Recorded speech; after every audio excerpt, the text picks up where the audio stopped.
দর্শক স্বাগত জানাচ্ছি গেম অনের সাথে আছে আমি পিঙ্কি সানোয়ার। প্রতি শুক্রবার গেম অনে রাত 8টায় কিন্তু আমরা আপনাদের সঙ্গে থাকি। আমরা খেলাধুলার নানা বিষয় নিয়ে আসলে এখানে গল্প করি। আজকে আমরা আলোচনা করব ফুটবলে আশার আলো।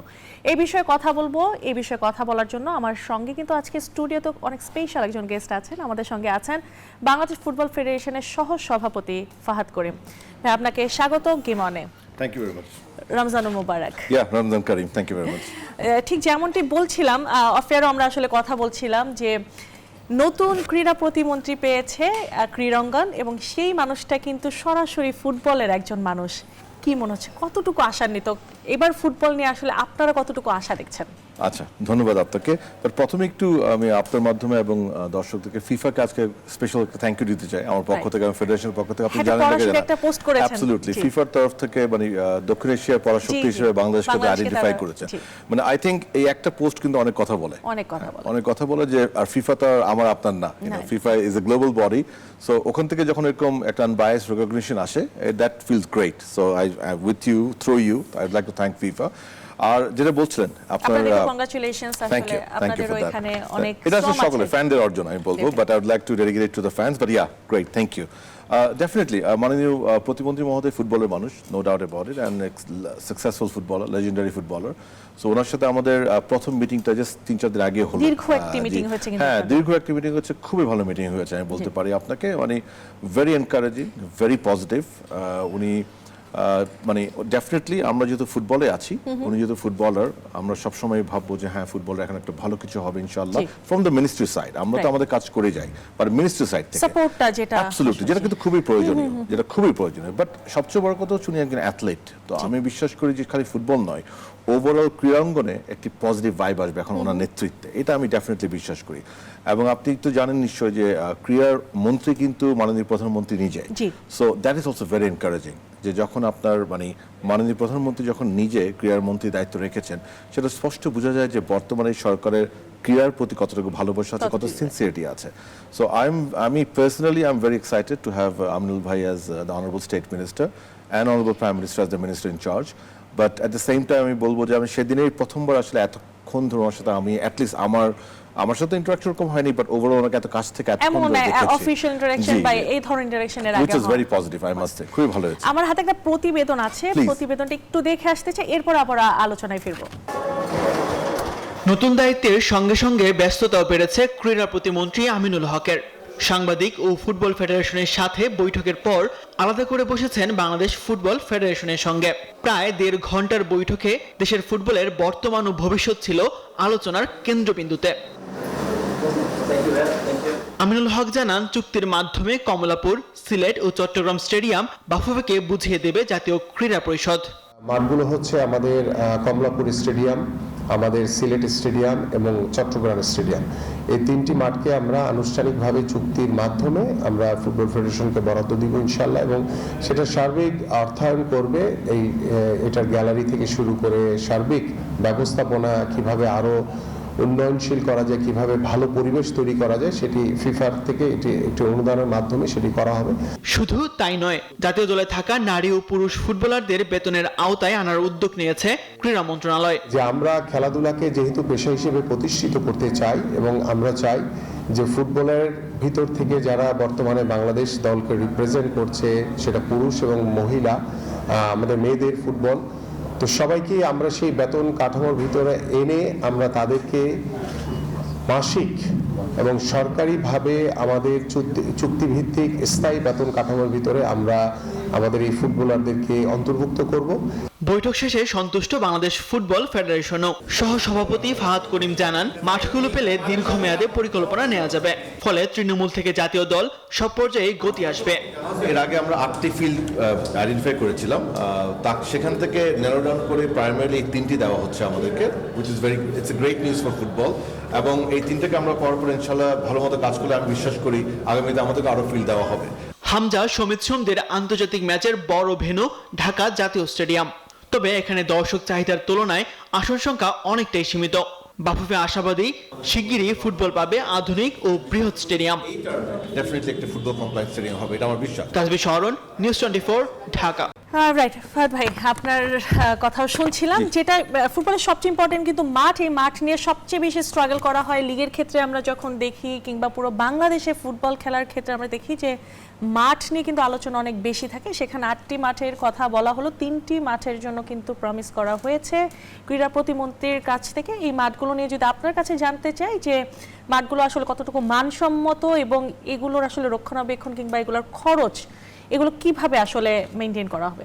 আচ্ছা, ধন্যবাদ। প্রথমে আপনাকে বলতে চাই, ওনারা প্লেজ করেছে যে আমাদের 3টা মাঠ দিবে। সো এখন একটা এমওইউ সাইন হবে, অফিসিয়াল সাইনিং হয়ে আমাদের অফিসিয়াল হ্যান্ড ওভার করে দিবে।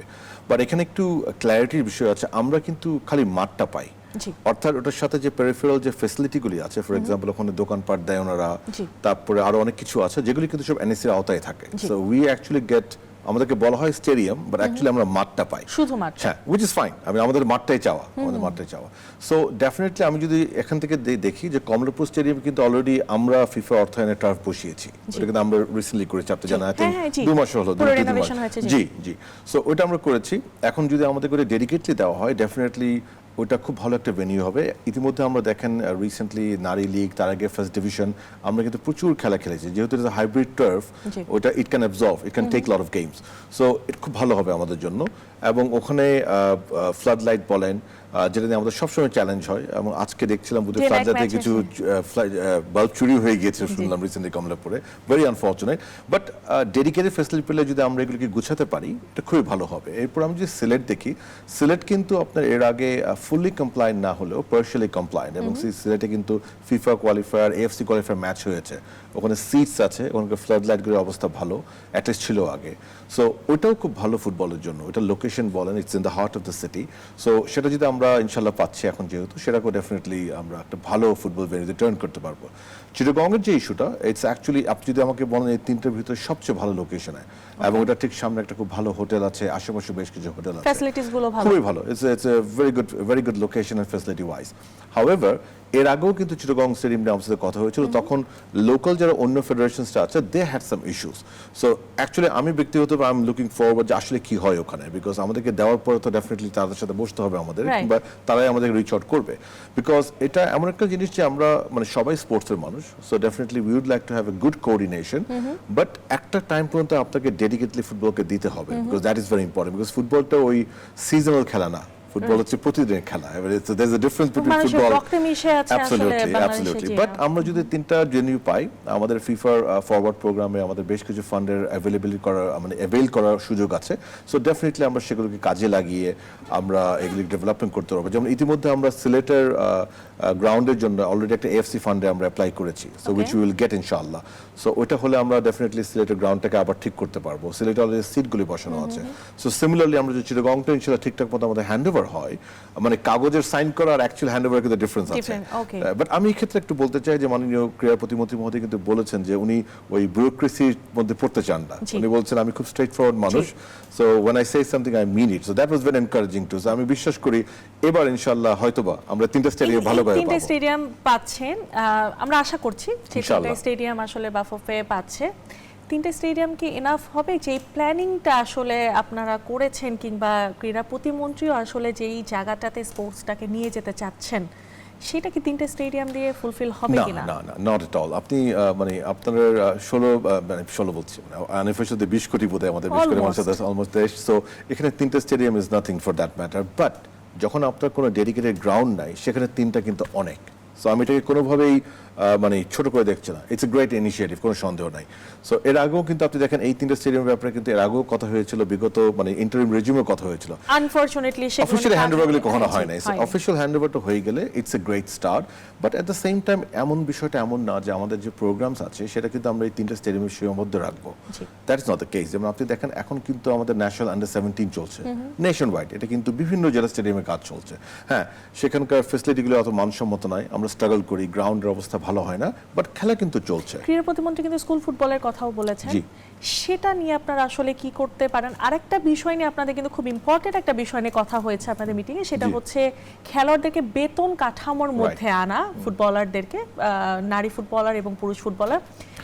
এই অর্থটা আসলে বরাদ্দটা কি এনএসসি থেকে দিবে নাকি আসলে বাফুফে থেকে আসবে, এটার বিষয়ে আসলে আপনাদের পরিকল্পনাটা কি? আচ্ছা, আমি একটু বাস্তব পরিকল্পনা না, মানে এটা ক্লিয়ার কি এটা আমাদের আসলে পরিকল্পনা কিছু নাই, it's a program initiated by the ministry. So এই টাকাটা অর্থটা সরাসরি সরকার থেকে আসবে। এটা ইটস কাইন্ড অফ লাইক বৃত্তি, আমি জানি না বৃত্তি স্কলারশিপ ছিল আগে।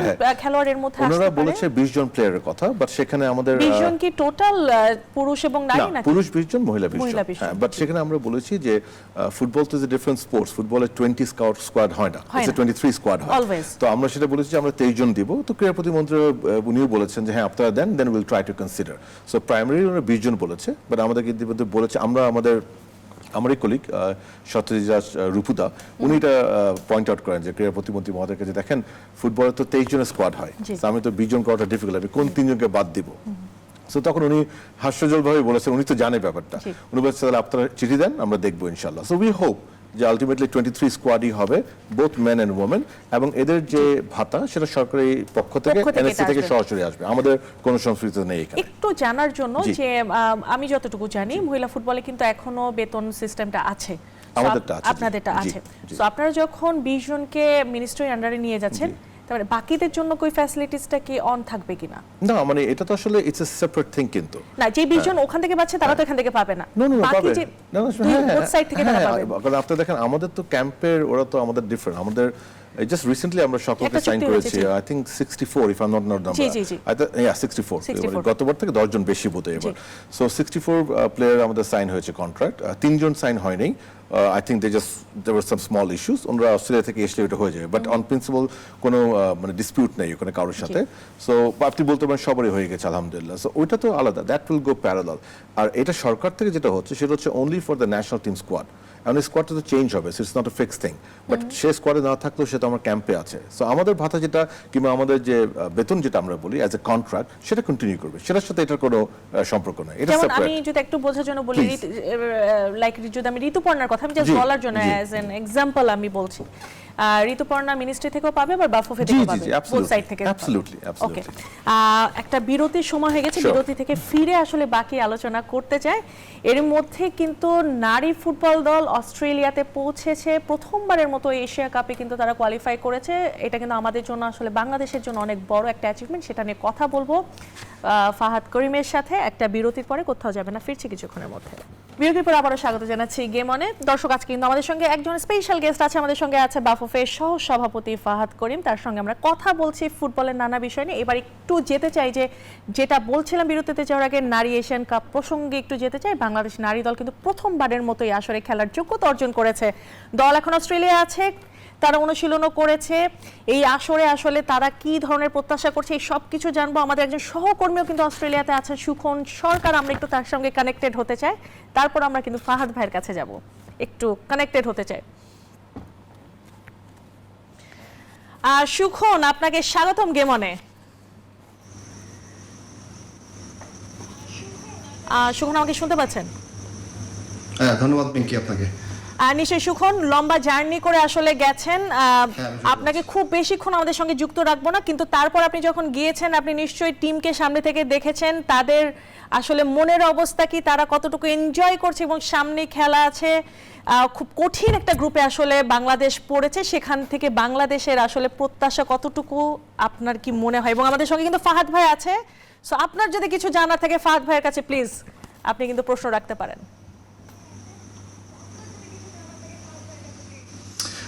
ফাহাদ ভাইয়ের কাছে অবশ্যই আমি কিছু একটা জানতে চাবো। তার আগে আমি একটু বলি যে বাংলাদেশ দলের কনফিডেন্স কিন্তু আসলে খুবই ভালো। আমাদের সবচেয়ে বড় ব্যাপার যে এশিয়ান লেভেলে এখন পর্যন্ত 1980 সালের পরে কোনো দলই খেলতে পারেনি। সো বাংলাদেশের মেয়েরা যে এই লেভেলে খেলছে এটা কিন্তু আমাদের জন্য গর্বের। এবং এশিয়ান কাপে বাংলাদেশের জার্সি পরে যখন মাঠে নামবে বাংলাদেশের মেয়েরা, তখনই কিন্তু নতুন একটা ইতিহাস তৈরি হবে, এবং সেই ইতিহাসের সাক্ষী হবে সিডনি ওয়েস্টার্ন স্টেডিয়াম, এবং যেটাকে কমব্যাক স্টেডিয়াম বলা হয়। তো সবকিছু মিলিয়ে বাংলাদেশ দল যে প্র্যাকটিস করছে সেটি খুবই ভালো ভাবে এগিয়ে নিচ্ছে এবং পিটার বাটলারও চেষ্টা করছে যে তার সাধ্যের মধ্যে থেকে যতটুকু পারা যায় ততটুকু করার জন্য দলের জন্য এবং সবচেয়ে মজার বিষয় হচ্ছে যে পিটার বাটলার মনে হয় সাংবাদিকদেরকে একটু এড়িয়ে চলারই চেষ্টা করছেন, কারণ তিনি প্র্যাকটিস শিডিউলটা এমনভাবে দিচ্ছেন যে সেখানে আসলে সাংবাদিকদের যাওয়া কঠিন, কারণ আমরা বিভিন্ন জায়গায় ছড়িয়ে ছিটিয়ে আছি এবং অস্ট্রেলিয়ার আপনি সিডনির যে বিষয়টা দেখা যাচ্ছে যে প্র্যাকটিস গ্রাউন্ড থেকে আমাদের এরিয়া অনেক দূরে, যে কারণে আমরা ভোরে যখন প্র্যাকটিস হয় তখন আসলে সেভাবে প্র্যাকটিসে আমরা যেতে পারি না বা প্র্যাকটিস দেখতে পারি না। অন্যদিকে পিটার বাটলার উনিও আসলে চান না যে সাংবাদিকরা ফোকাস করুন অন প্র্যাকটিসে, উনি বেসিক্যালি অন্য কোনো প্র্যাকটিস নিয়ে হয়তো বা কাজ করছেন। তো সবকিছু মিলিয়ে আমরা এখন পর্যন্ত যেটি দেখেছি, আজকে বাংলাদেশ দল প্র্যাকটিস করেছে এবং আজকের যে ভেন্যুতে প্র্যাকটিস করেছে সেটি খুবই ভালো ছিল এবং ফ্যাসিলিটিস খুবই ভালো ছিল এবং আগামীকাল এবং পরশু ম্যাচের আগের দিন পর্যন্ত যেসব ভেন্যুতে প্র্যাকটিস করবে সবগুলো ভেন্যুই দারুণ মানে ম্যাচ খেলার মতো বা ম্যাচ প্র্যাকটিস করার মতো ভেন্যু। সো সবকিছু মিলিয়ে বাংলাদেশ দলের পরিস্থিতি এখন বেশ ভালো এবং তারা তো আত্মবিশ্বাসী, কারণ তারা আত্মবিশ্বাসী না হলে এই টিম নিয়ে আসলে ফাইট করাটা খুব কঠিন হয়ে যেত, কারণ আপনারা জানেন যে আমাদের সিনিয়র 5-6 জন প্লেয়ারকে কিন্তু বাদ দেওয়া হয়েছে সাফের আগে এবং সেই দল সেই দলটি নিয়ে কিন্তু মানে জুনিয়র দল নিয়ে কিন্তু বলা চলে যে এশিয়ান কাপে কোয়ালিফাই করে বাংলাদেশ। এবং সবকিছু মিলিয়ে যদিও আমরা শক্তির দিক থেকে চীন এবং কোরিয়ার বিপক্ষে যখন মাঠে নামবো তখন আমরা পিছিয়ে থাকবো, তারপরও আমরা মানসিকভাবে কিন্তু অনেক বেশি এগিয়ে অনেক দলের চেয়ে। এবং সবচেয়ে বড় কথা হচ্ছে আমাদের দল সম্পর্কে অন্য দলের কিন্তু ওই রকম ধারণা নেই, যদিও আমাদের র্যাঙ্কিং অনেক নিচে, তারপরও আমরা অর্থাৎ বাংলাদেশের মেয়েরা নিশ্চিত চাইবে যে মাঠে কোনো একটা ঝলক দেখাতে, যত বড় দলই হোক বাংলাদেশের মেয়েরা আসলে পরোয়া করে না। এবং আমরা শুরু থেকে সাথে ছিলাম, সাংবাদিক এবং গণমাধ্যম সবসময় সাথে ছিল মেয়েদের এবং তারা এখনো সাথে থাকবে। আমি ফাহাদ ভাইয়ের কাছে একটা প্রশ্ন জানতে চাই যে ফাহাদ ভাই, পিটার বাটলারের কাছে আসলে বাফুফে কোথায় আটকে আছে বা আপনারা কোথায় আটকে আছেন? কারণ এত বড় একটা টুর্নামেন্ট, এই টুর্নামেন্টে আমাদের সিনিয়র কিন্তু প্লেয়ারদের দরকার ছিল, সেই প্লেয়ারদেরকে ফেরানো হলো না কেন বা ফেরানোর কোনো চেষ্টা কেন হলো না? ফাহাদ ভাই, এই প্রশ্নটা কিন্তু আসলে সবার, যে আসলে পিটার বাটলার কিন্তু বলেছেন তিনি সন্তুষ্ট নন, যা বলেছে বাফুফে প্রমিস করেছে একটাও কিন্তু বাফুফে রাখেনি এবং এই যে সিনিয়র প্লেয়ারদের ইনক্লুশন নিয়ে কিন্তু প্রশ্ন উঠেছে, একটু যদি আপনার কাছ থেকে জানতে চাই। আচ্ছা, দুটো জিনিস। প্রথমে থ্যাংক ইউ আপনাকে, good to see you down under.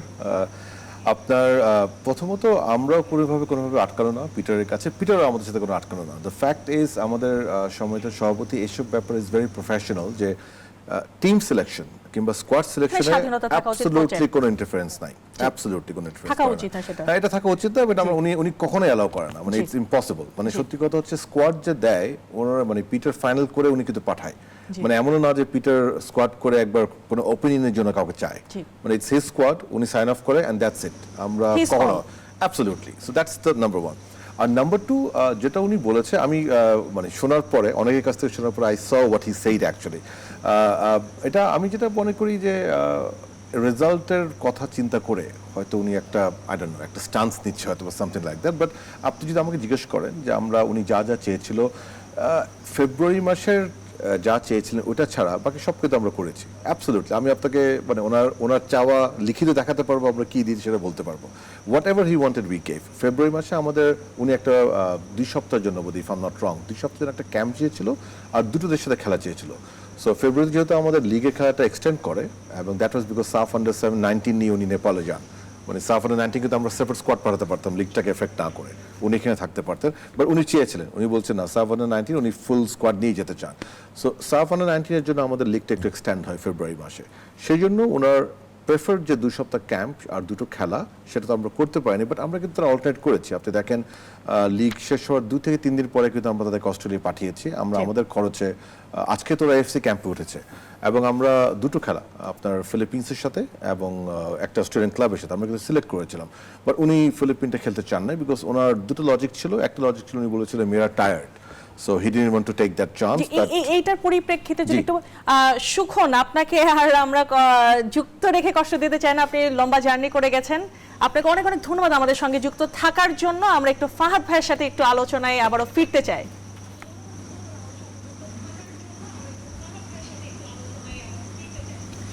ধন্যবাদ পিঙ্কি। ধন্যবাদ শুকর ভাই। ফাদ ভাই, যেটা বলছিলাম যে আসলে কোচ কিন্তু যে টায়ার্ডের কথা বলেছে, উনি কিন্তু বারবার একটা কমপ্লেন করেছেন যে প্লেয়াররা আসলে এশিয়ান কাপের থেকে লিগে গুরুত্ব বেশি দিয়েছে বাফুফে, ফার্স্ট অফ অল। এবং সেকেন্ড কথা যে আসলে এশিয়ান কাপে কোয়ালিফাই করার পর থেকে আমরা শুনছিলাম যে জাপানে তাদের ক্যাম্প হবে, স্পেনে তাদের ক্যাম্প হবে। আমরা কিন্তু এটা আপনিও জানেন যে এগুলো কিন্তু আমি কিন্তু একবারে বলি নাই, আপনি হিসাব করে দেখেন। সো আই থিংক সবার বুঝে উচিত কার কথা শোনা উচিত, কার কথা শোনা উচিত না। সরি, আপনিও কিন্তু একজন পলিসি মেকার, সো জবাবটা আপনার কাছ থেকে আমরা চাবো আর আমি দেব, শিওর। সো এই ধরনের যখন প্রমিসগুলো করা হয় তখন কিন্তু কোচের একটু অসন্তুষ্টি থাকে, এবং এই যে তিনি বলছেন যে লিগকে বেশি গুরুত্ব দেওয়া হয়েছে, যে লিগটা এই মুহূর্তে এশিয়ান কাপে যারা ছিল, আমি ইন্ডিয়া দেখেছি বা অন্যদেরকে দেখেছি, তারা কিন্তু অন্যভাবে প্রিপারেশন নিয়েছে। এই ক্ষেত্রে কি বলবেন? আচ্ছা দেখুন, আমি তাহলে আপনি সময় যেহেতু একটু নিই আপনার থেকে, উনি আমাদের থেকে যে প্রোগ্রামটা দিয়েছিল, উনি বলেছিল প্রথমে উনি বিএফএফ হাউসে কোনো ক্যাম্প করবেন না। উনি বলেছে মেয়েদেরকে বিএফএফ হাউস থেকে বের করতে হবে। আচ্ছা, ভালো কথা। তারপর উনি বলেছিল দুটো ফিফা উইন্ডোতে উনি দুটোতেই খেলতে চান, এবং উনি আমাকে জোকিংলি বলতো, আমি জানি তোমরা অ্যারেঞ্জ করতে পারবো না, তোমরা হয়তো একটা করবো, বাট অ্যাটলিস্ট একটা করো, মানে উইচ ইজ ফাইন। এটা ওনার দোষ না, ওনার বিগত আমলে ওনার অভিজ্ঞতা থেকে উনি বলেছেন, উনি আমাকে বলেছেন আচ্ছা ফাইন। সো তারপরে উনি ডিসেম্বরের মাঝামাঝি উনি বিদেশ চলে যাবে। সো তখন উনি একটা গ্যাপ দিতে বলেছিল মেয়েদেরকে, 2 উইকসের মতো একটা গ্যাপ দিতে বলেছিল। তারপর জানুয়ারিতে এসে উনি বলেছিল উনি দেশের বাইরে একটা ক্যাম্প করতে চান, আর কিন্তু উনি শোক ছেড়ে দল ছাড়া খেলবেন না। So that was his clear condition. And এসে একটা ব্রেক দিয়ে ফেব্রুয়ারির মাঝামাঝি উনি অস্ট্রেলিয়া যেতে চান, এবং সেখানে অস্ট্রেলিয়া খেলার আগে আরও দুটো খেলা খেলতে চাচ্ছিলেন। This was his point blank requirement. So আপনি দেখেন, আমরা কিন্তু বিএফএ হাউসে কোনো ক্যাম্প করিনি, আমরা কেপিসিতে ক্যাম্প করেছি চট্টগ্রামে, যেখানে উনি গিয়ে নিজে বলেছে আমাকে, এবং আমাকে উনি প্রেসে বোধে বলেছেন, হি ওয়াজ ওভারওয়েলমড। উনি খুবই স্যাটিসফাইড ছিল ওই ক্যাম্পটা নিয়ে। ওনার খালি একটা ইস্যু ছিল ওখানে, যে উনি বলেছিল ওটা একদম সেক্লুডেড। তো উনি বলছিল এখানে আমরা 3 সপ্তাহ পর আমি থাকতে চাই না, মেয়েদেরকে একটু ব্রেক দিতে চাই। সো 3 উইকস করে ওদেরকে হয় একটু ব্রেক দাও, অথবা ঢাকায় নিয়ে যাও, তারপর আবার আসো এখানে। But he had no complain about the camp. উনি দুটো উইন্ডোতে খেলা চেয়েছিল, আমরা একটা উইন্ডোতে ওনাকে থাইল্যান্ডে পাঠাই, যেখানে আনফর্চুনেটলি দুটো খেলায় উনি হেরেছে, but experience was great. Thailand is a solid team. তারপর উনি আসার পরে আবার উনি কেপিসির ক্যাম্পে যেতেন, সেখানে কিন্তু মেয়েরা খুব একটা ভালো করতে পারেনি, এবং কিন্তু সেখানে ওই টায়ার্ডনেসের কথাটা কিন্তু উঠেছে। ওটা উনি ক্যাম্পে উনি নিয়ে গিয়েছে, সো আমি তো জানি না, ওটা তো ওনার ব্যাপার এন্টায়ারলি। আমি ওইটাই আপনাকে বলছি যে হ্যাঁ, কথা বলতে গেলে অনেক কিছু বলা যায়, বাট আপনি যখন একটু পয়েন্ট বাই পয়েন্ট দেখবেন, যেমন আপনি নিজেই বললেন, সো ক্যাম্প থেকে তো ওনার ক্যাম্প থেকেই মেরে গিয়েছে থাইল্যান্ডে। সো ওখানে কেন টায়ার্ড হয়েছে তো উনি জানার কথা, তো আমাদের জানার কথা না। And that is fine. আপনাকে বুঝতে হবে ইটস থাইল্যান্ড। মানে আমরা কিন্তু অনেক সময় অনেক আশা করি, থাইল্যান্ডের কাছে আমরা হেরেছি, আমি হারতাম আমি জানতাম, বাট আমি এভাবে হারবো এটা আশা করিনি। সো অ্যাকচুয়ালি আমাদের ওনাকে চার্জ করা উচিত যে কেন আমি থাইল্যান্ডের কাছে হারলাম। সো আমি এটা একটু জানতে চাচ্ছিলাম ফাহাদ ভাই, যে আপনি যেটা বলছেন পয়েন্ট বাই পয়েন্ট, আপনি বলছেন যে আপনাদের কাছে রিটেন ডকুমেন্টস আছে। সো ইন দ্যাট কেস যখন একজন কোচ আসলে ওপেন ফোরামে একটা প্রেস ব্রিফিং এ গিয়ে যখন এমন কমেন্ট করে ফেলেন, সেক্ষেত্রে আসলে আপনারা কোচের সাথে কতটুকু তার অ্যাকাউন্টেবিলিটি কতটুকু, বা তার কাছে কি আপনারা জানতে চেয়েছেন কিনা? যে না, আমরা কিছুই জানতে চাইনি। তার কারণটা আমি আপনাকে বলি, বিকজ আমরা ওনাকে ইমেন্সলি রেসপেক্ট করি। আপনাকে বুঝতে হবে ওনার নেতৃত্বে আমরা সাফ পেয়েছি, ওনার নেতৃত্বে আমরা এশিয়া কোয়ালিফাই করেছি। হ্যাঁ, উনি লাস্ট 4টা খেলা হেরেছে, despite we gave him everything. উনি কিন্তু কোনো বলতে পারবে না যে টিল আজারবাইজানের খেলা পর্যন্ত ওনার কোনো কমপ্লেইন ছিল। উনি চান নাই, আমার প্রেসিডেন্ট সাহেব ওনাকে জোর করে এন্ডুরেন্স কোচ দিয়েছে, because owner coaching style is very traditional, old school. তো আমার প্রেসিডেন্ট বলেছে না, এখন ইজ ডিফারেন্ট, এখন গেমস আর ফিজিক্যাল, আমার একটা এন্ডুরেন্স কোচ তোমাকে নিতে হবে। উনি চান নাই, জোর করে ওনাকে কোচ দেওয়া হয়েছে, এবং পাওয়ার পরে হি ওয়াজ ভেরি হ্যাপি। উনি বলছে না, ইট ওয়াজ এ গুড ইনক্লুশন। সো কোচদের তো এই ব্যাপারটা থাকেই, আপনি দেখবেন প্রেস কোচ অনেক কিছু বলে, এটা আমরা এখন অ্যাকাউন্টে বলছি না। আমাদের কাছে যেটা ইম্পর্টেন্ট, যেটা হচ্ছে উনি যেটা উনি দেখেন অস্ট্রেলিয়া গিয়ে উনি যখন ভালো ফেস্টিভ্যাল পেয়েছে, উনি কিন্তু এখন সব ভুলে গিয়েছেন। He is very happy with the team. হ্যাঁ, সবাই খুব cheerful. That's the way it is. এখানে ভাই একটা বিরতিতে যাওয়ার একটা প্রশ্ন আপনার কাছে রেখে যেতে চাই, যে কিছুদিন আগে কিন্তু আমরা ফিজিও নিয়ে একটা ইস্যু দেখেছি। I will clarify it please. হ্যাঁ, আসেন। আসলে ওখানে গিয়ে কেন ফিজিও খুঁজতে হচ্ছে একটা টিমকে, সেটা নিয়ে আপনার কাছ থেকে অবশ্যই জানতে চাবো। দর্শক আবারও যাচ্ছে একটা বিরতিতে, কোথাও যাবে না, উইল বি রাইট ব্যাক। বিরতির পর আবারও চলে এসেছি গেম অনে। আমরা কথা বলছি ফাহাদ করিমের সাথে। ভাইয়া খুব বেশি সময় পাবো না এই পার্টে। একটা বিরতিতে যাওয়ার আগে একটা প্রশ্ন রেখেছিলাম ফিজিও নিয়ে, যেটা নিয়ে কিন্তু অনেক আলোচনা সমালোচনা হয়েছে আসলে, যে কেন ফিজিও ছাড়া একটা দল গেল এবং ওখানে গিয়ে কেন ফিজিও খুঁজতে হলো শেষ মুহূর্তে। আচ্ছা, ধন্যবাদ আপনাকে, বিকজ এটা আসলেই ইটস অ্যান অ্যালার্মিং নিউজ এবং আলোচনা সমালোচনা হওয়াটা খুবই স্বাভাবিক, but at the same time সত্য কথাটা জানা দরকার। জি। সো আমি একটু thank you for bringing that up. আমি ক্ল্যারিফাই করছি, প্রথমত আমাদের রেগুলার যে ফিজিও ছিলেন, আপনি হয়তো চিনেন ওনাকে, হ্যাঁ, জি। সো উনি কিন্তু এই টিমের সাথে রেজিস্টার্ড ছিলেন। জি, লাইজু ইয়াসমিন লিপা। জি, লিপা আপা। বাট ওনার কিছু মেডিকেল ইমার্জেন্সি হয়, সেই জন্য আমরা জাস্ট বেশ কিছুদিন আগে না, মানে কিছুদিন আগে জানতে পারি যে she will not be able to travel to Australia. তখন আমরা জরুরি ভিত্তিতে আরেকজন ভদ্রমহিলাকে আনি। She is also good physio. আমাদের এন্ডুরেন্স কোচ যে ক্যামেরন লর্ড আছে, উনি দেখে বলেন যে না, she is fit to do the job, so which is great. এবং উনি কিন্তু কন্টিনিউ করছিল। ওনাকে তখন আমরা আবার এক রেজিস্ট্রেশন চেঞ্জ করে ওনার নামটা আমরা অ্যাড করি এএফসি কে রিকোয়েস্ট করার পরে। ওনাদের ফ্লাইট ছিল 19 তারিখ রাতে, ডেলিগেশন। আনফর্চুনেটলি 18 তারিখ রাতে ওনার আরেকটা মেডিকেল ইমার্জেন্সি হয় এবং she had to go through a surgery. ওনার একটা সার্জারি হয়। সো সার্জারি হওয়াতে ওনার এক সপ্তাহে she has been given by the doctor complete bed rest. উনি ট্রাভেল করতে পারবেন না। বাফুফে এর জন্য প্রিপেয়ার ছিল না ডেফিনেটলি। আমার মনে হয় কেউ কখনো প্রিপেয়ার উনি থাকবে নিজেও না। হয়তো উনি ছিলেন নিজেও ছিলেন না। ইট ওয়াজ এমন জি, না জি। যে ওনার কোনো সিম্পটম ছিল। জি। আনফর্চুনেটলি ওনার আই থিঙ্ক লেট নাইটে ওনার একটা মেডিকেল ইস্যু হয়। ওনাকে যখন ইমার্জেন্সি নেয়, ওনাকে বলা হয় she have to go Operation through করতে। Surgery on that moment. এবং এটা আমাদের উনি নোটিফাই করতে পারে নাই। জি। আমরা জানতে পারি কখন জানেন? আমরা যাওয়ার দিন অস্ট্রেলিয়ান হাই কমিশনে আমাদের একটা রিসেপশন ছিল। জি। তো রিসেপশন টিম যখন we were waiting for her, যে উনি কোথায় আসছেন না কেন, তখন ওনাকে ফোন করি, ওনাকে পাই না। তখন ওনার রিলেটিভকে ফোন করে জানতে পারি অনেকক্ষণ পরে যে she is actually in hospital এবং তার সার্জারি হয়েছে তার আগের দিন রাতে। So the fact of the matter is it's unfortunate. It's very unfortunate, but at the same time এটাও বলতে চাই, আমাদের টিম পৌঁছে শুক্রবারে, শনি রবি দুদিন ট্রেনিং করে।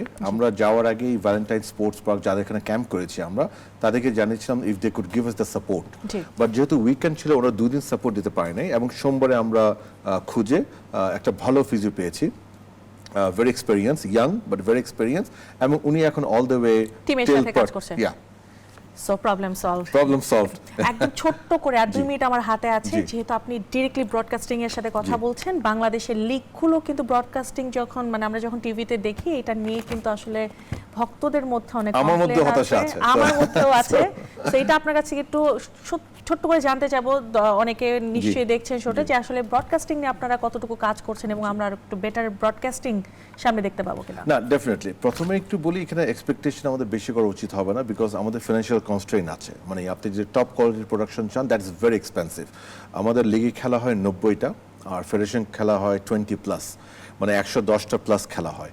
সো এই সব খেলাগুলো যদি আপনি টপ কোয়ালিটির প্রোডাকশন করতে চান, যে বাজেট লাগবে, দ্যাট ইজ অলমোস্ট বিএফএ বাজেটের সমান, আমি এতটুকু বলতে পারি। It's very expensive. However, having said that, ফ্যানদের ডিমান্ড আছে, আমার ব্যক্তিগত এক্সপেকটেশন আছে। আমরা যেটা চেষ্টা করেছি, আমাদের বাংলাদেশে যে ধরনের ক্যামেরা অ্যাভেলেবেল আছে, এইচডি ক্যামেরা বলি আমরা, সেই ক্যামেরা দিয়ে অ্যাটলিস্ট যেন 4টা থেকে ম্যাক্সিমাম 8টা, আমি সবসময় বলেছি এটা, যে পার ভেনিউতে, যেমন আমাদের ঢাকার বাইরে যে ভেনিউগুলো আছে, ওখানে 4টা বেশি করাটা ডিফিকাল্ট হয়, বাট বসুন্ধরা অ্যারিনাতে যখন হয়, ওখানে 7-8টা ক্যামেরা হয়। সো মিনিমাম 4 ক্যামেরা প্রোডাকশনটা আমরা করার চেষ্টা করেছিলাম লিগে। এই প্রথম দিকে হচ্ছিল এটা, এবং আপনি জানেন যে একই সময় 3-4টা খেলা হয়। প্রত্যেকটা খেলাগুলো কিন্তু দুটো অ্যাপে দেখানো হতো, যেন ফ্যানরা যেটা চেষ্টা দেখতে পারে। আনফর্চুনেটলি আমাদের এই বাইরের ভেনিউগুলিতে বেশ কিছু লজিস্টিক্যাল ইস্যু আছে। ওখানে আপনার ওয়াইফাই এর একটা ব্যাপার আছে, ইন্টারনেট স্পিডটা ভালো না, অ্যাট দ্য সেম টাইম ওখানে রাইজার কিংবা আদার স্ট্রাকচার নাই, বিকজ ওখানে তো আসলে প্রোডাকশনকে মাথা রেখে স্টেডিয়ামগুলি প্ল্যান করা হয়নি। সো আমাদের এক্ষেত্রে আমি আবারও এই শোতে অনেকবার বলেছি, আজকেও বলবো, যে আমি দোষটা আমার নিজের ঘাড়ে নিচ্ছি এবং আমি ফ্যানদেরকে এই জন্য সরিও বলতে চাই। বাট ভেরি স্যাড যে আমাদের বিএফএফ ম্যানেজমেন্টের গাফুলিতির জন্য ওই স্ট্রাকচারগুলি করা হয়নি। সেই জন্য যে প্রোডাকশন কোম্পানির সাথে আমরা কাজ করছিলাম, দে স্টপড ওয়ার্কিং। ওরা বলছে, ভাই আপনারা এই জিনিসগুলো না দিলে আমরা তো ভালো আউটপুট দিতে পারছি না, and they are very right. But ইনশাল্লাহ 6 তারিখ থেকে আমাদের সেকেন্ড লেগ শুরু হচ্ছে। এক্ষেত্রে ইনশাল্লাহ এবার দেখবেন যে বেসিক যে 4 ক্যামেরা যে প্রোডাকশন আমাদের কমিটমেন্ট ছিল টিল 8 হোয়াটএভার, ওটা থাকবে ইনশাল্লাহ, এবং বেটার হবে ইনশাল্লাহ। ফাহাদ ভাই, আপনাদের উপরে আসলে আমাদের অনেক এক্সপেকটেশন আছে। আপনারা সীমিত, আসলে যতটুকু সীমাবদ্ধতা আছে সেটার মধ্যে আমাদেরকে বেটার কোনো আউটপুট দিবেন, এটা আশা করি। আপনাকে অনেক অনেক ধন্যবাদ আজকে আমাদেরকে। থ্যাংক ইউ ভেরি মাচ, এবং আপনার মাধ্যমে গেম অনের সকল দর্শককে থ্যাংক ইউ দিতে চাই। দর্শক, আজকে এখানে শেষ করছি গেম অন। আগামী শুক্রবার নিশ্চয়ই আবারও ফিরে আসবো। ততদিন সবাই ভালো থাকবেন, সুস্থ থাকবেন।